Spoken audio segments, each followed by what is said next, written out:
The boy returned from his lessons each afternoon, a hollow ache in his stomach that he refused to voice. But his father, intent on uncovering the silent truth, secreted a small listening device within the folds of his backpack, a silent witness to an unseen world. Subscribe and let us know from which corner of the globe you are watching.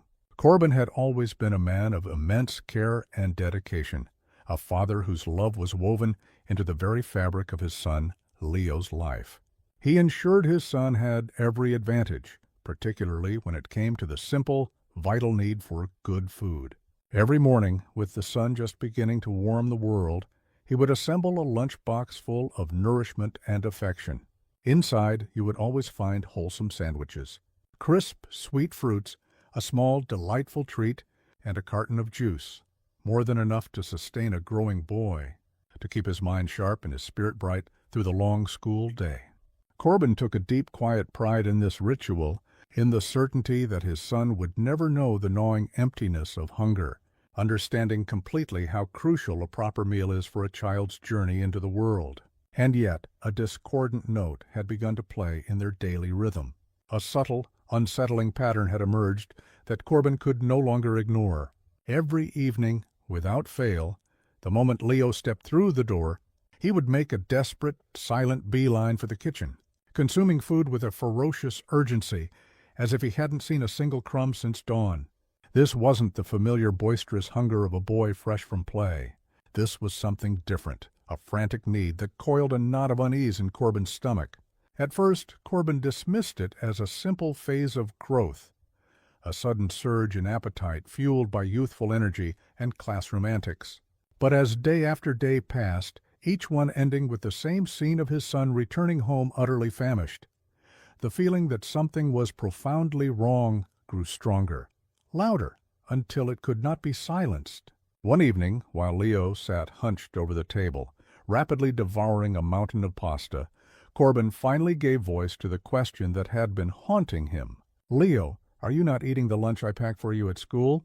he asked, his tone deliberately light, a casual question meant to hide a deep well of concern.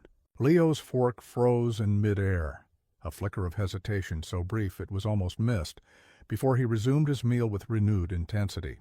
"Yeah, I eat," he mumbled, his eyes fixed firmly on his plate. Corbin's own eyes narrowed.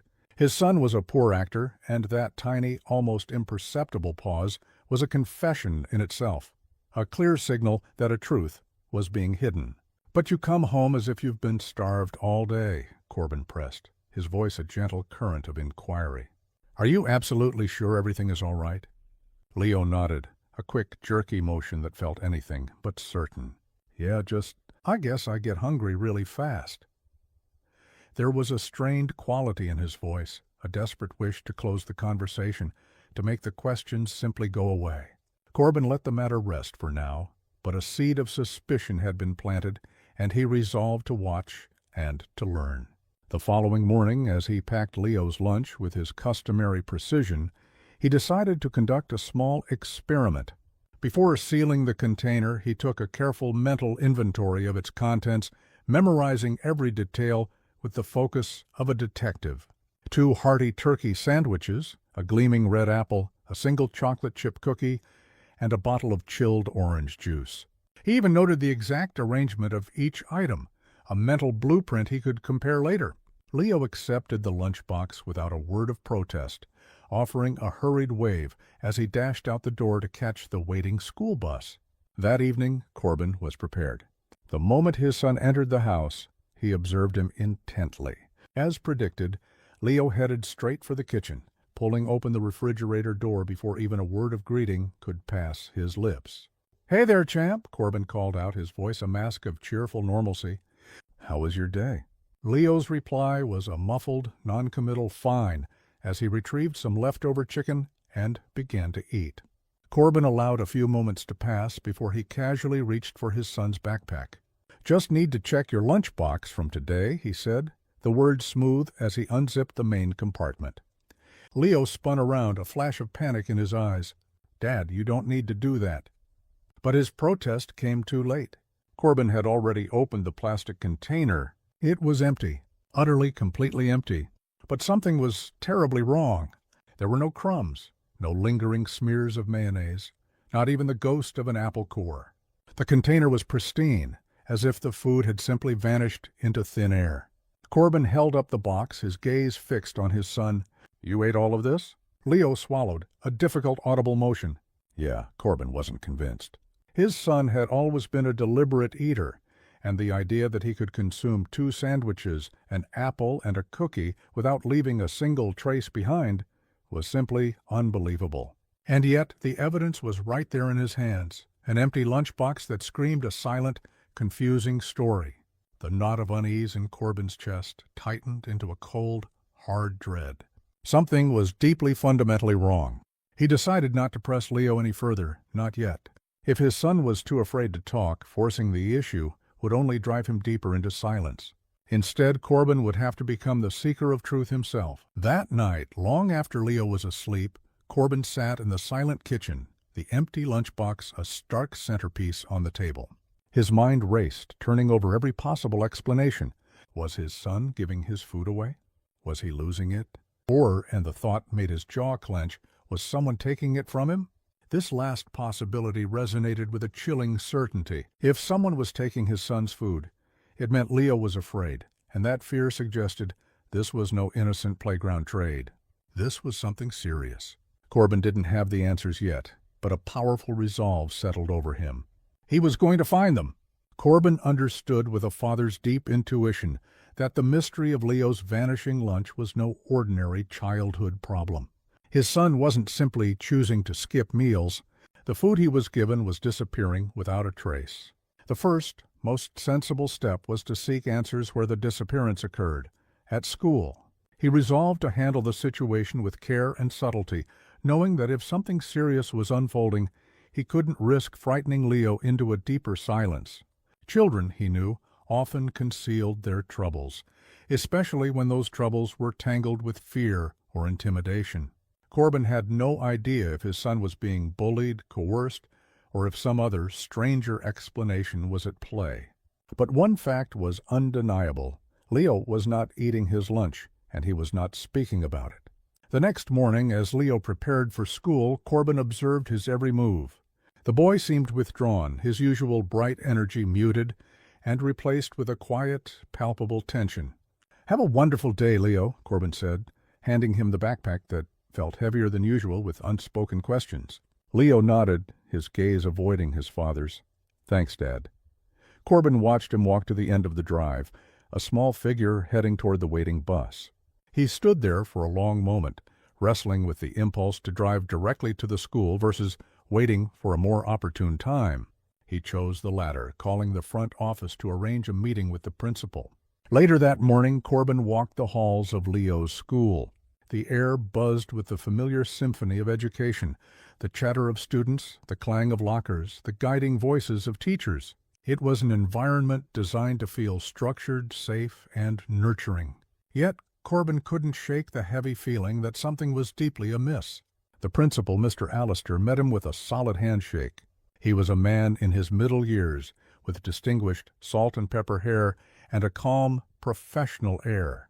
"Corbin, it's good to see you. What can I do for you?" Corbin didn't waste time with pleasantries. "It's about my son, Leo. I've noticed he comes home from school absolutely ravenous every single day, even though I pack him a very full lunch. He won't tell me what's happening, and to be honest, I'm getting worried." Mr. Allister's expression shifted, his professional calm giving way to serious concern. "That is troubling. Have you noticed any other changes in his behavior?"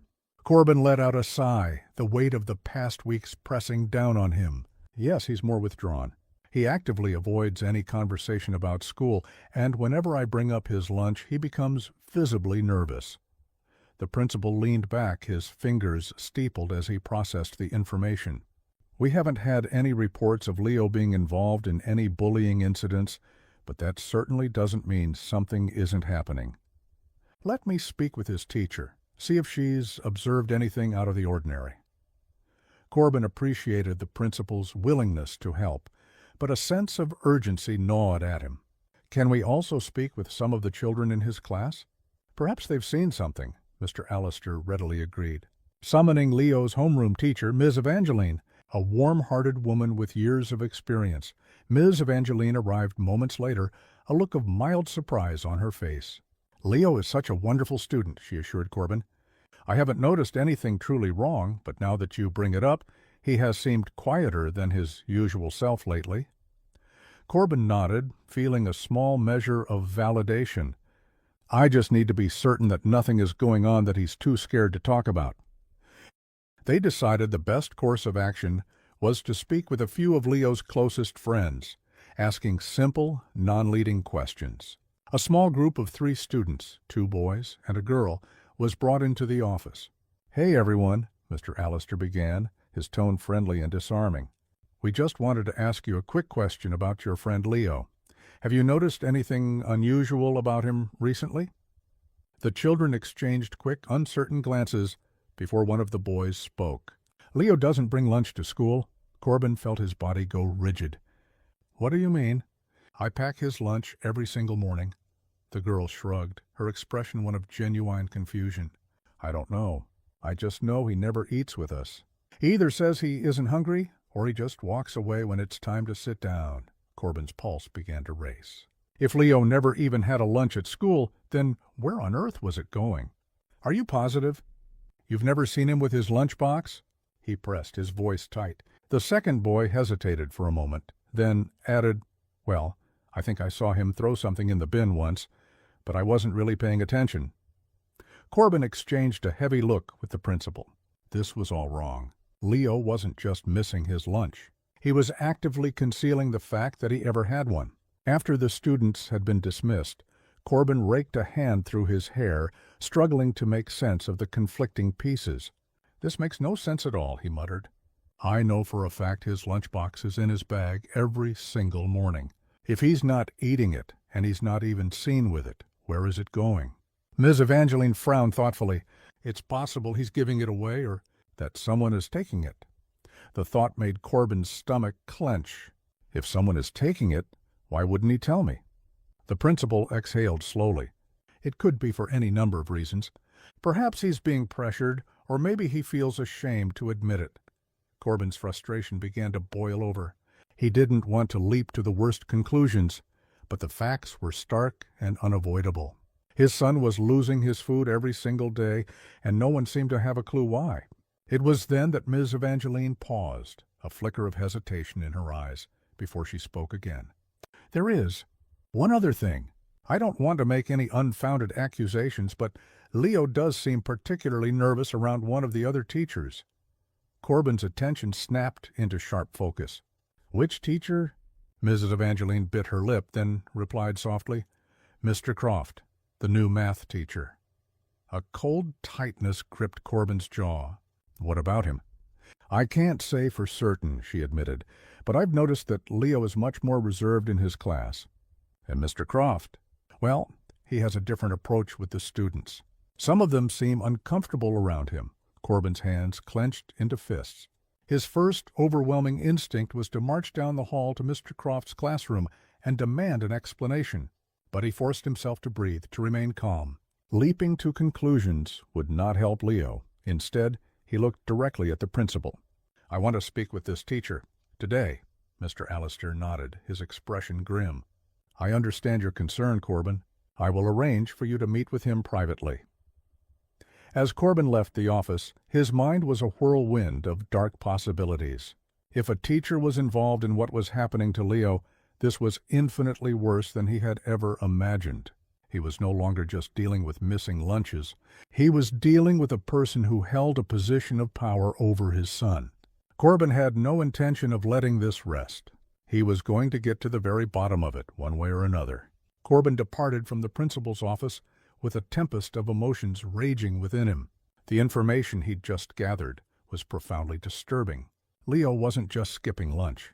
His food was vanishing completely, and he exhibited a palpable nervousness around his math teacher, Mr. Croft. The implications of this were deeply unsettling, too serious to dismiss. If a teacher was involved, the situation had escalated far beyond simple schoolyard dynamics. He fought the urge to make assumptions, but every piece of information pointed toward something terribly wrong happening between Mr. Croft and his son. He needed to discover what that was. As he moved through the school's corridors, students streamed past him, their laughter and chatter echoing around him, blissfully unaware of the tension coiling in his mind. To them, this was just another ordinary day, but for Corbin, it marked the beginning of an investigation he never wished to undertake. He found the math department and positioned himself outside Mr. Croft's classroom. The door was ajar, and from within he could hear the teacher's voice delivering instructions. Corbin chose to wait to let the lesson conclude. He crossed his arms, leaning against the cool wall, his thoughts racing. He meticulously replayed every recent conversation with Leo, searching for any subtle sign he might have overlooked, any veiled clue that could have hinted at this crisis. His son had been so distant, so quiet, so unwilling to share anything about his school day. Had he been trying to send a message all along, speaking in a language of silence that Corbin had failed to understand? A surge of frustration at his own lack of perception washed over him. The sharp ring of the bell signaled the end of the period, and students began to pour from the classroom, their voices bright as they moved on to their next lesson. A few cast curious glances at the waiting man, but Corbin paid them no mind. His eyes were fixed on the doorway, waiting for Mr. Croft to appear. When the teacher finally emerged, Corbin studied him with an intense, analytical gaze. Mr. Croft was in his late 30s, tall and slender with meticulously combed blond hair and a smooth, clean-shaven jaw. His expression was neutral, almost affable. Yet something in his demeanor immediately set Corbin on edge. Perhaps it was the way his eyes held a brief flicker of surprise upon seeing him, or the almost imperceptible hesitation in his stride before he recovered his composure. "Mr. Turner," the teacher said, his voice smooth as silk, "I wasn't expecting to see you today. How can I assist you?" Corbin managed a polite smile, a thin veneer over his roiling emotions. "I was hoping we might have a word for a few minutes." Mr. Croft glanced at his watch and then nodded. "Of course. Let's step inside my classroom." Corbin followed him into the now empty room. Desks stood in perfect orderly rows, and mathematical equations lingered on the whiteboard like ghosts of the last lesson. Mr. Croft gestured towards a chair. "Please, have a seat." Corbin remained standing. "I'd prefer to stand." A small, controlled chuckle escaped Mr. Croft. "Fair enough. What's on your mind?" Corbin went straight to the heart of the matter. "It's about my son, Leo. He comes home from school hungry every single day, despite the fact that I pack him a very full lunch. I've spoken with his classmates, and they say they never see him eat. When I've asked him about it, he becomes incredibly nervous and refuses to explain." Mr. Croft tilted his head slightly, his expression a mask of unreadability. "And you believe this has something to do with me?" Corbin scrutinized his face. There was no instant reaction of guilt, no flash of panic. If anything, the teacher seemed mildly amused, which only amplified Corbin's suspicion. An innocent man would have shown confusion, would have been eager to help solve the puzzle. "I don't know," Corbin admitted honestly, "but his homeroom teacher mentioned that he seems particularly anxious when he's around you." A subtle shift occurred in Mr. Croft's demeanor, almost imperceptible. He clasped his hands together in front of him, nodding slowly as if carefully weighing his response. "I'm very sorry to hear that. I do my best to ensure my classroom is a comfortable learning environment for all of my students." Corbin disliked the phrasing. It was too precise, too rehearsed. He decided to apply more pressure. "So you haven't noticed anything unusual about Leo?" "Nothing at all?" Mr. Croft offered a slight polished smile. "Not that I can recall. He's a quiet student, very polite.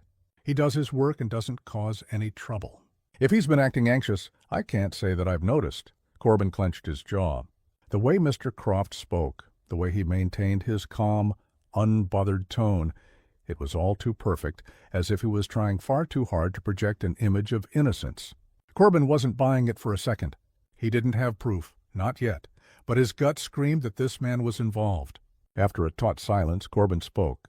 "Well, I appreciate your time. If you do happen to notice anything, I hope you'll let me know." Mr. Croft nodded. "Of course, Mr. Turner. I want all my students to feel safe and comfortable in my classroom." Corbin gave a curt nod and turned to leave.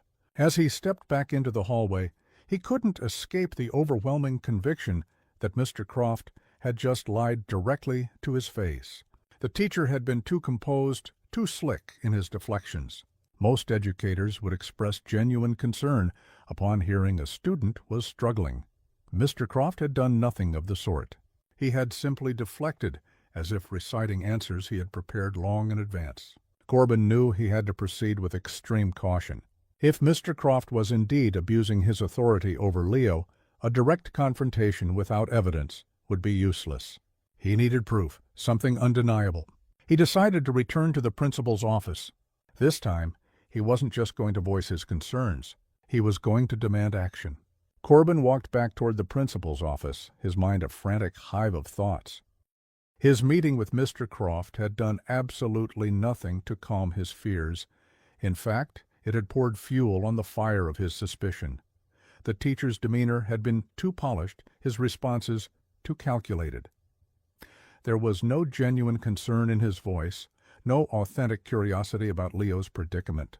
It was as if he had anticipated the questions and had his answers memorized. And that was not the reaction of an innocent man. As Corbin re-entered the principal's office, Mr. Allister looked up from his desk, a flicker of surprise at his quick return. He gestured for Corbin to take a seat, but Corbin remained standing, his hands clenched tightly at his sides. The principal let out a slow sigh, closing the folder he had been reviewing.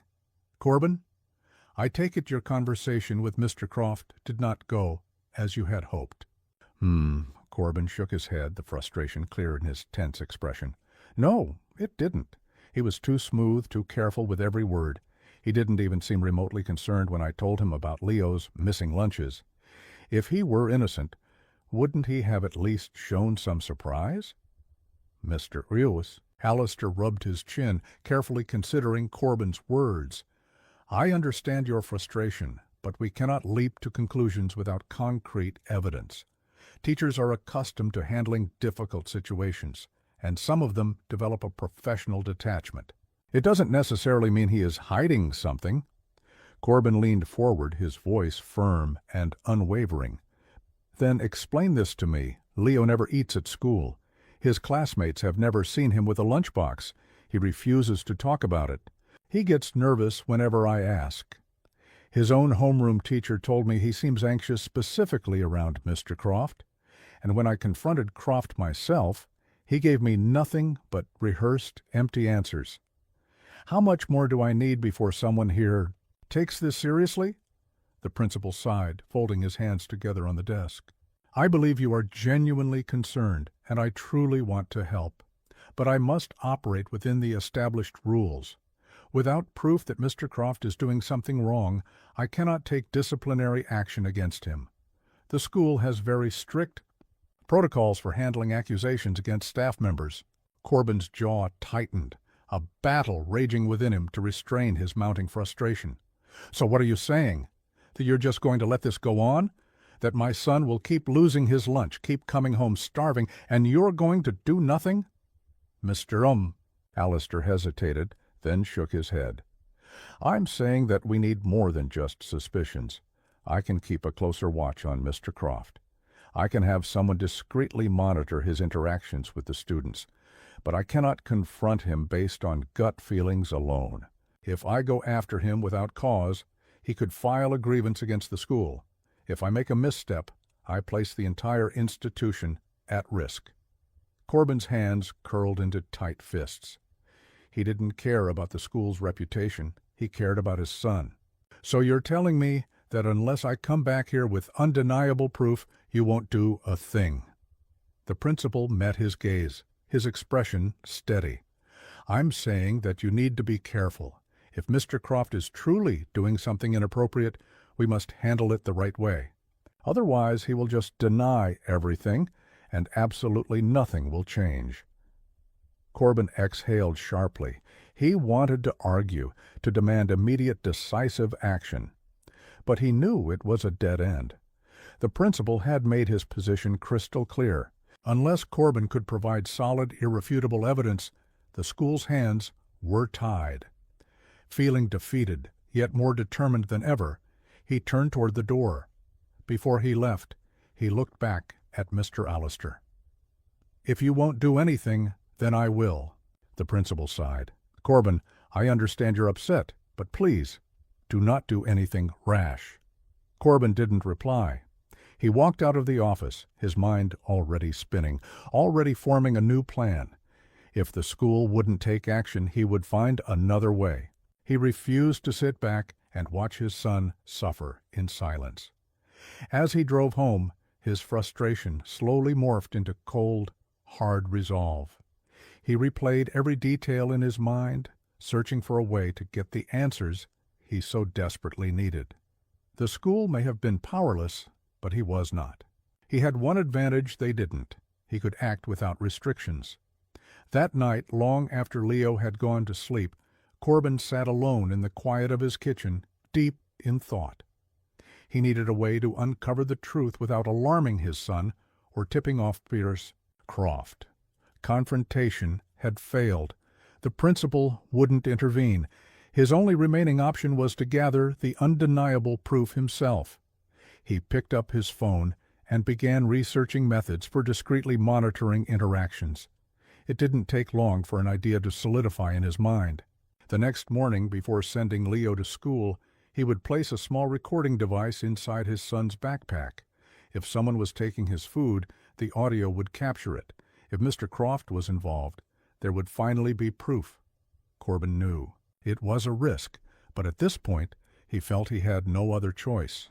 His son needed him, and he was not going to fail him. Corbin was awake before the first light of dawn, his mind sharp and fixed on the plan. The frustration from his meeting with the principal had not subsided overnight. Instead, it had hardened into a steely determination.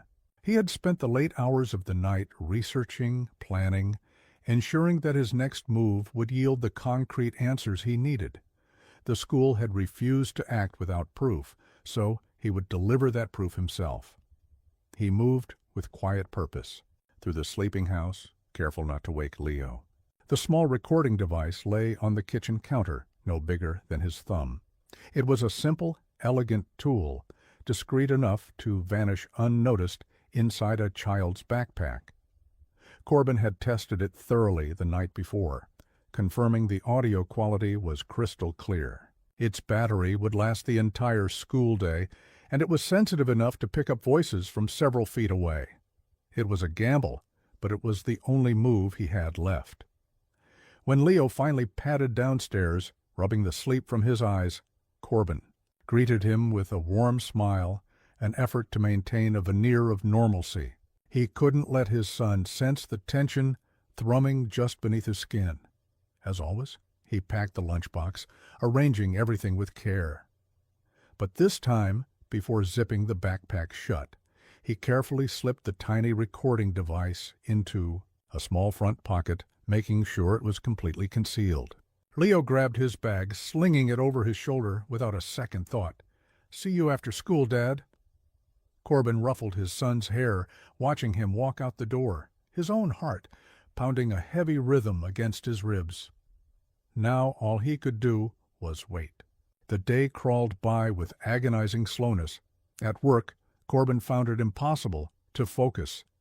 His eyes kept flicking to the clock, counting down the hours, the minutes, until Leo would be home. His fingers twitched with the urge to call the school, but he forced himself to remain patient. If he acted too soon, if he showed his hand now, he could ruin everything. He needed a full day's recording, enough time to capture whatever was happening without raising a single suspicion. When the final bell of his own workday rang, he left early and drove straight home, pulling into the driveway just moments before Leo's bus appeared at the end of the street. He watched from the window as his son stepped down, his expression unreadable from a distance. As soon as Leo walked through the door, Corbin greeted him with practiced casualness. "Hey, buddy, how was school?" Leo shrugged. "Same as always." Corbin searched his son's face for any sign of distress, any shift in his demeanor. But Leo seemed perfectly normal. The observation was both a relief and a source of deep frustration. If something was happening, his son had become frighteningly good at hiding it. Corbin waited until Leo had gone upstairs to his room before he reached for the backpack. His hands were steady as he unzipped the front pocket and retrieved the small device. He took it to his office, closed the door securely, and plugged it into his computer. The audio file loaded in an instant. As he pressed play, the faint, familiar sounds of a school filled the room, children chattering, lockers slamming. The day had officially begun on the recording. He fast-forwarded through the morning's ambient noise, his ears tuned for anything significant. At first, it was nothing but the ordinary soundtrack of school life. Teachers giving instructions, students whispering, the rustle of papers. But then, as the recording approached lunchtime, he heard it. A sound that turned his blood to ice. It was the faint whisper of a zipper as Leo opened his backpack. A brief, tense pause. And then another voice. A voice that did not belong to his son. "Give it to me." Corbin froze. The voice was low, controlled. It wasn't angry or aggressive, but it was firm, absolute. There was no mistaking it. It was Mr. Croft. There was a moment of hesitation, then the soft sound of something being pulled from the bag, a faint rustle. Leo's lunchbox. Another silence stretched on before the voice spoke again. Quieter this time, almost conspiratorial. "You know the rules." Corbin clenched his fists, his pulse hammering in his ears. There was no doubt left, no room for any other explanation. His son's teacher had been taking his food. But why? What rules was he talking about? Leo's voice came next, so soft it was barely a whisper. "Can I at least keep the apple?" There was another pause, then the sound of an object being placed back into the bag. "Eat it quickly, and don't tell anyone." The recording played on, but Corbin barely registered the rest. His mind was spinning, his body rigid with a white-hot anger. Mr. Croft had been stealing his son's food. Not another student, not some simple misunderstanding. His teacher. And Leo had been too terrified to say a single word. Corbin had heard enough. He unplugged the device and leaned back in his chair, gripping the edge of his desk to steady his trembling hands. This was no longer just about missing lunches. This was about manipulation. This was about control. And now, finally, Corbin had the proof he needed.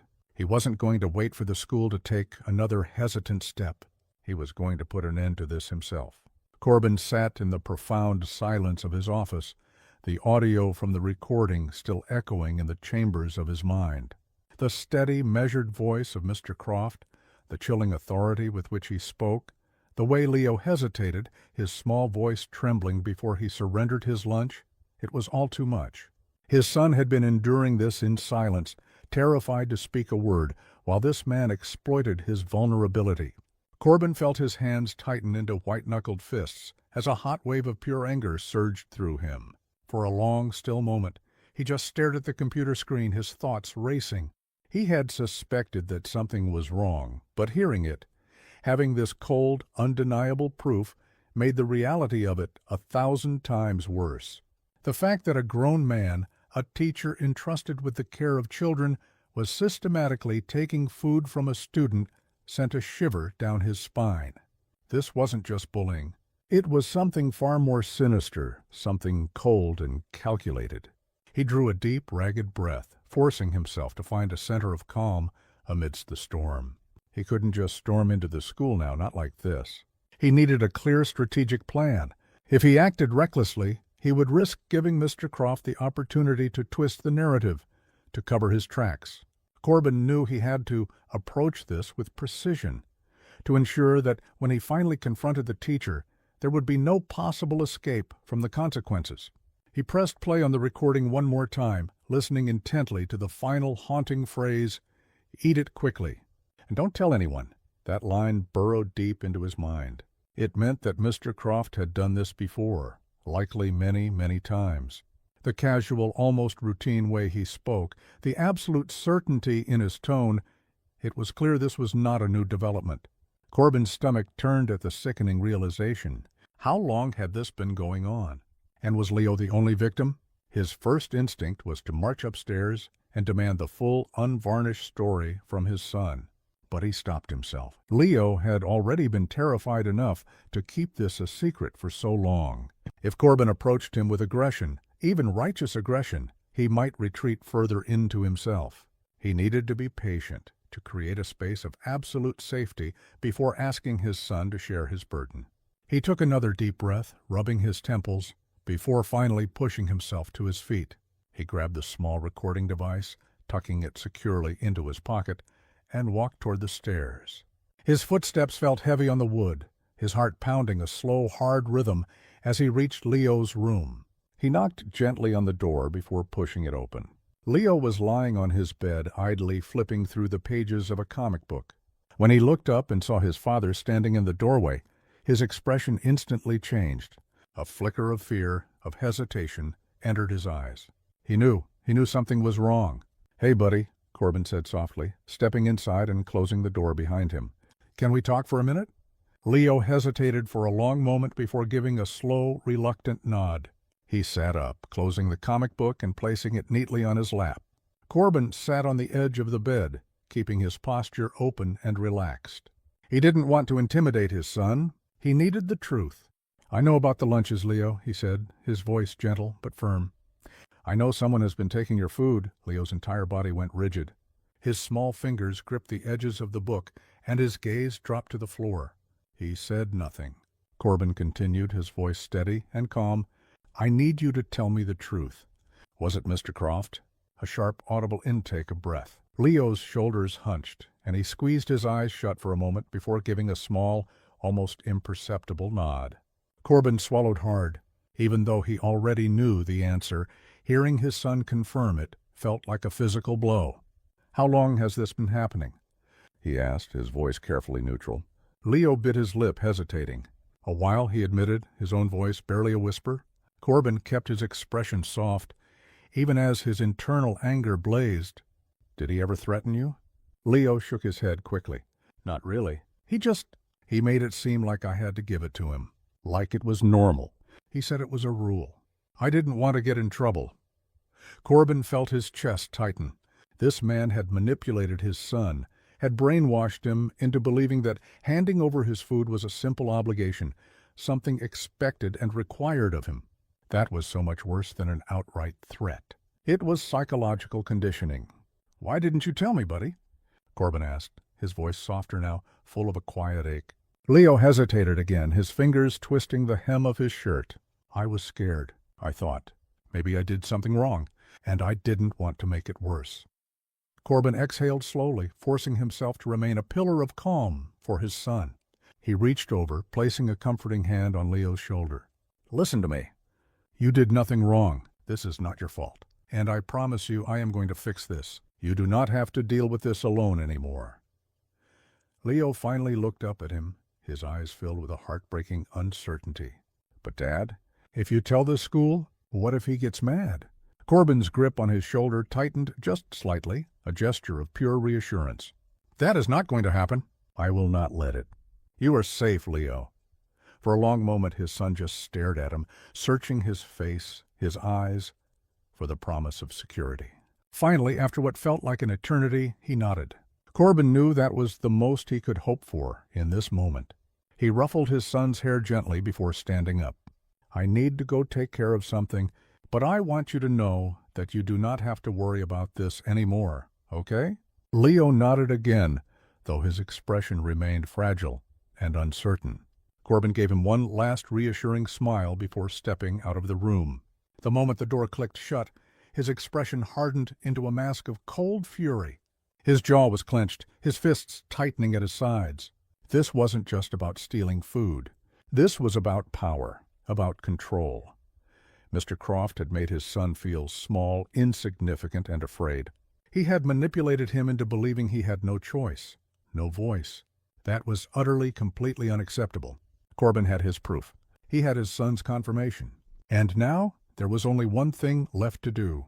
He pulled out his phone, scrolling through his contacts until he found the number for the school. His fingers hovered over the call button for a brief final moment before he pressed it.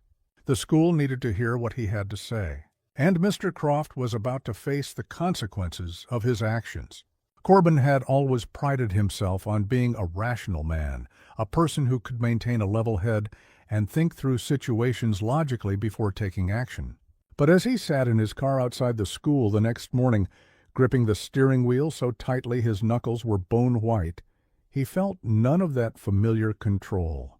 He had barely slept, the chilling audio of the recording playing on a relentless loop in his mind. Each calculated word from Mr. Croft carved deeper into his anger, the cold, authoritative tone, the quiet intimidation, the insidious way he had made Leo feel utterly powerless. Corbin had to physically restrain himself from storming the school the night before and demanding immediate justice. But he knew he had to be smart about this. He needed to handle it the right way, not just for Leo's sake, but to ensure that Mr. Croft faced real, unavoidable consequences. He took a deep, steadying breath and stepped out of the car. The school's front doors loomed before him, and he walked toward them with a singular sense of purpose he hadn't felt in years. Today he was not just a father dropping off his child. He was a man on a mission. Inside, the hallways were vibrant with the energy of students, some rushing to their classrooms, others gathered in small, chattering groups.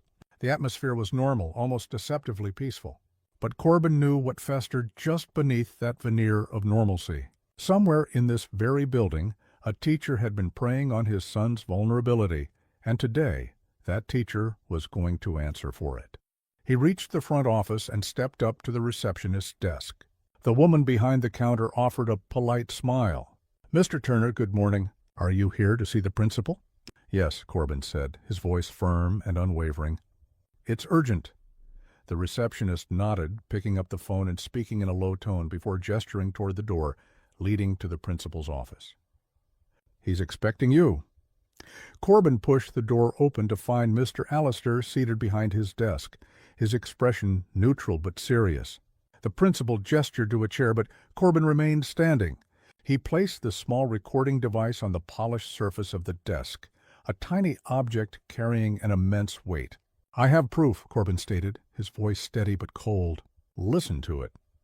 Mr. Allister hesitated for a fraction of a second, then picked up the device and plugged in a pair of earbuds. As he pressed play, Corbin watched his expression with hawk-like intensity. At first there was nothing. Then slowly his face began to darken.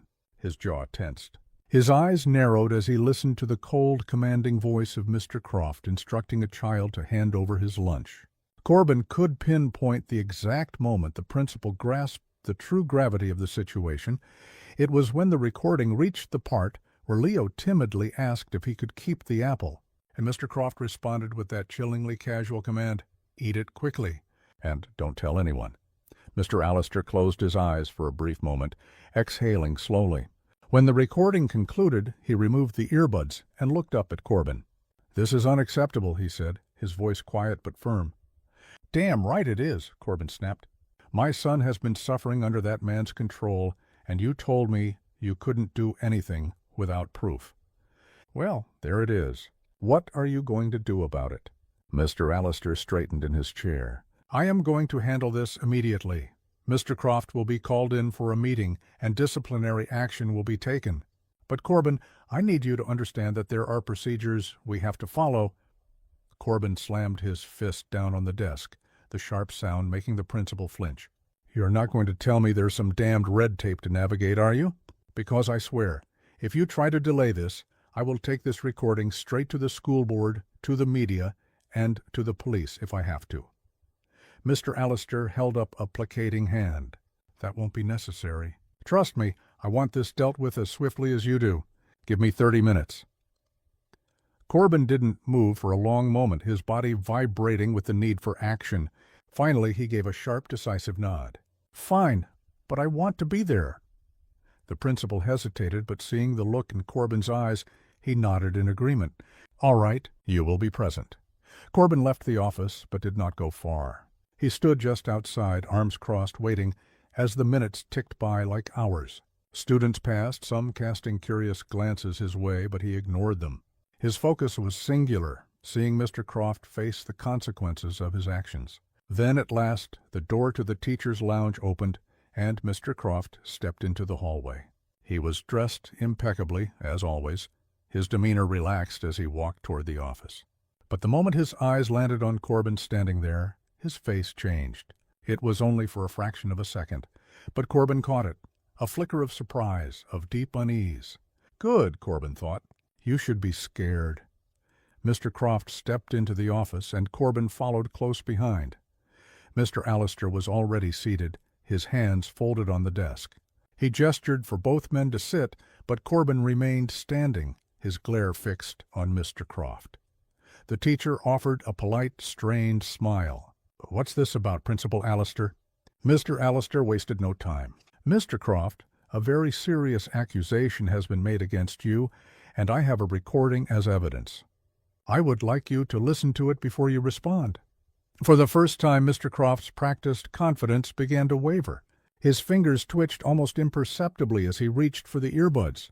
He placed them in his ears, and as the recording began to play, Corbin watched his reaction with piercing focus. At first his expression remained carefully neutral, but as the damning words filled his ears, his jaw tightened. His eyes flickered with a mix of calculation and the stark realization that he had been caught. When the recording ended, he removed the earbuds and placed them back on the desk with deliberate care, his face a carefully composed mask. "This is being taken out of context," he said smoothly. James saw red. "Out of context?" He growled. "You took my son's lunch. You made him believe it was a rule. You manipulated him into staying silent." Mr. Croft held up his hands. "I think we should all just calm down."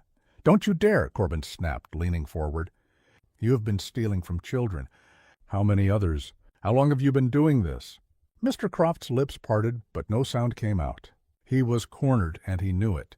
Mr. Allister leaned forward, his voice as cold as ice. "Mr. Croft, this school has a zero-tolerance policy for this kind of behavior. You are hereby suspended pending a full investigation. If further misconduct is discovered, you will be permanently dismissed and reported to the authorities." Mr. Croft opened his mouth, perhaps to argue, to fabricate another lie. But then he closed it again. He was defeated. He knew it was over. Corbin exhaled, feeling the immense tension in his shoulders begin to ease, just slightly. It wasn't completely over yet, but it was a crucial step in the right direction. His son would no longer have to suffer under this man's control. As Mr. Croft was escorted from the office, Corbin turned back to the principal. "Make sure he never steps foot in this school again." Mr. Allister nodded, his expression resolute. "That is my absolute intention." Corbin walked out of the school, feeling lighter than he had in weeks. He had done what he needed to do. Now it was time to help his son heal. The sun was just beginning to spill over the horizon when Corbin stepped out onto his porch, a warm cup of coffee cradled in his hands. The air was cool and crisp, carrying the clean scent of damp earth and the distant waking hum of the city. It was a new day, but more than that, it was the first day in a very long time that he felt he could truly breathe. Mr. Croft was gone, suspended and soon to be permanently dismissed, thanks to the overwhelming and undeniable evidence against him. Corbin had ensured the principal understood the gravity of the situation, and Mr. Allister had assured him that a full investigation was already underway. If any other instances of misconduct were discovered, the authorities would be involved. It wasn't entirely over, but it was enough. It was enough to know that his son was finally safe. For the first time in weeks, a profound sense of peace settled over Corbin, but as much as he wanted to believe that everything was now fixed, he knew there was still one crucial task ahead: helping Leo move past this trauma. The previous night, after returning home, Corbin had gone straight to his son's room. He found Leo curled up in bed, staring blankly at the ceiling, his small face unreadable. "It's over," Corbin had told him softly. "Mr. Croft won't be coming back." Leo had turned his head, his eyes searching his father's face. "For real? For real?" A long, heavy silence had followed before Leo finally exhaled, his small shoulders slumping with a relief that was almost palpable. Corbin had wanted to say more, to offer more words of reassurance, but he understood that sometimes silence speaks more powerfully than words. So instead, he had simply sat on the edge of the bed, a quiet, steady presence in the room, until his son finally drifted into a peaceful sleep. Now, as Corbin watched the yellow school bus approach, he turned to see Leo step out of the house, his backpack slung over one shoulder. The boy paused for a moment, looking up at his father with a question in his eyes. "Are you sure it's okay?" Leo asked, his voice quiet. Corbin crouched down, meeting his son's gaze. "It's okay, buddy. You don't have to be afraid anymore." Leo nodded slowly, but a shadow of hesitation still lingered in his eyes. It would take time, Corbin knew, for him to fully believe that the nightmare was truly over. Corbin handed him his lunchbox, which he had packed with extra care that morning. "You have your food. No one is going to take it from you. And if anything at all, ever happens again, you tell me. No matter what." Leo swallowed hard and nodded again. "Okay." Corbin watched as his son climbed onto the bus and found a seat by the window. As the large vehicle pulled away from the curb, Leo glanced back at his father, and for the first time in weeks, there was no trace of fear in his eyes. Corbin exhaled, running a hand through his hair. He knew this wasn't a wound that would heal overnight. Leo had spent weeks feeling powerless, and that kind of experience leaves deep, invisible scars. It was going to take time for him to trust again, to feel truly safe. But time was something they now had. Corbin returned inside and sat at the kitchen table, his gaze falling on the lunchbox he had packed just an hour before. The simple, loving act of making sure his son had food to eat now carried a weight it never had before. He had always thought of providing meals as just another part of being a parent, a routine task. But now he understood it was so much more than that. It was security. It was love. And it was something that no one should ever have the power to take away from a child. His phone buzzed on the table. It was a message from the principal. "Corbin, just wanted to let you know that Mr. Croft officially resigned this morning. He will not be coming back. We are also implementing stricter teacher oversight policies to ensure nothing like this can ever happen again." Corbin let out a long, slow breath, reading the message twice before setting the phone down. It was over. It was really, truly over. That night, as they sat together at the dinner table, Leo ate without hesitation. For days, he had been pushing his food around his plate, eating just enough to avoid questions. But tonight was different. Tonight, he ate like a kid who wasn't afraid of going hungry the next day. After dinner, Corbin was on the couch, flipping through a book, when he felt a small presence settle beside him. He glanced down to see Leo leaning against his side. "Hey, buddy," Corbin said, closing the book. "Everything okay?" Leo hesitated, then nodded. "Yeah." There was another quiet pause before he looked up. "Thanks, Dad." Corbin smiled, wrapping a strong arm around his son's shoulders. Always, outside, the night stretched on, peaceful and calm. It was a new day, and for the first time in a long, long time, everything felt right. If you enjoyed this story, make sure to subscribe so you don't miss our next video.